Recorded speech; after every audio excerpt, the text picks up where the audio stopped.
యేసుతో అనుదినం శిష్యత్వంలో ఎదుగుట, ప్రార్థన మూలాలను వెతికి పట్టుకుందాం. ఆయన మహిమను చూచుట. చదివి ధ్యానించడానికి యోహాను 17:20-26 వరకు. తండ్రి, నీవు నాకు అనుగ్రహించిన నా మహిమను వారు చూడవలనని కోరుచున్నాను. 24వ వచనం. నేను యవ్వన దశలో ఉన్నప్పుడు నాకు ఫోటోగ్రఫీ మీద ఎంతో మక్కువ ఉండేది.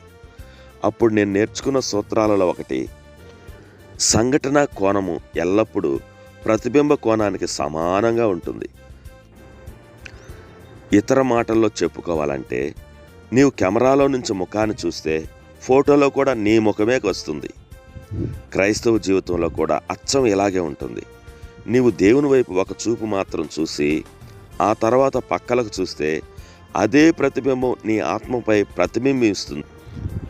నీవు ఆయన ముఖాన్నే పూర్తిగా చూస్తే, అంటే ఆయన గురించి ఆలోచిస్తూ ఆయనతో సమయాన్ని గడుపుతూ ఆయనను ఆరాధిస్తే, అప్పుడు ఆయన యొక్క శక్తివంతమైన సంపూర్ణమైన ప్రతిబింబం నీ జీవితంలో ప్రతిబింబిస్తుంది. మొన్న నేను ప్రస్తావించిన అంశాన్ని తిరిగి ప్రస్తావించాలనుకుంటున్నాను. దేవునిపై మన దృష్టిని నిలిపి ఆరాధిస్తే ఆయన మనపై ప్రతిబింబించడం మాత్రమే కాక మనం పూర్తిగా మార్చివేయబడతాం.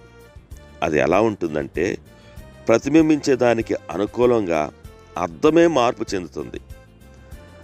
అస్సిసికి చెందిన పరిశుద్ధుడైన ఫ్రాన్సిస్ తానే అద్దం యొక్క పరిపూర్ణతను అని చెప్పాడు. అతని యొక్క మనసంతా ప్రభు అయిన యేసుకే ఇవ్వబడింది. ఆయన సన్నిధిలోనే తన సమయానంతా గడిపేవాడు. ఆయన యొక్క పనులను అధ్యయనం చేసేవాడు. ఆయన యొక్క సజీవ చిత్రాన్ని తన కళ్ళ ఎదుటే ఉంచుకునేవాడు.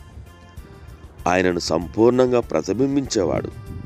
అయినప్పటికీ ఎవరైతే దేవునిపై దృష్టి నిలపడం ఎరిగి ఉంటారో, ఆ మార్గంలో ఎంత స్పష్టంగా వారి దేవుని ప్రతిబింబిస్తున్నారో తరచుగా తెలియకుండా ఉండేవారిని నేను వివరిస్తున్నాను.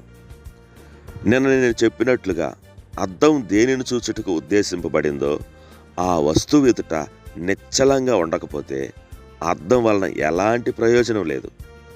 మన భక్తి జీవితంలో మనం ఎదుర్కొనే అతి పెద్ద సవాళ్ళలో ఒకటి ఏంటంటే, దేవుని ఎదుట నిశ్చలంగా ఉండడం. కొన్ని సంవత్సరాలుగా నేను దీనిని చేస్తున్నప్పటికీ నన్ను నేను ఈ విషయంలో అనుభవం లేనట్లుగానే భావిస్తాను. ఏమైనా నా వంతు పనిగా నేను ఆయన ఎదుట నిశ్చలమైన మనస్సుతో ఆయన యొక్క చింతన కలిగి ఆరాధిస్తాను. ఆయననే చూస్తుంటాను. W.E. శాంగ్స్టర్ చెప్పినట్లుగా, ప్రేమతో ఆరాధించడానికి దొరికిన గొప్ప వస్తువు మిగిలిన పనిని పరిశుద్ధాత్ముడు చేస్తాడు. తండ్రి, మీ ఎదుట నిశ్చలంగా ఉండడానికి సహాయం చేయండి. నా ప్రేమతో కూడిన ఆరాధనకు పాత్రుడు కాబట్టి మిమ్మును ప్రతిబింబించడం మాత్రమే కాదు, మీ చేత నేను పూర్తిగా మార్చబడాలి. ప్రభువైన యేసు నామమున అడుగుతున్నాను తండ్రి. ఆమేన్.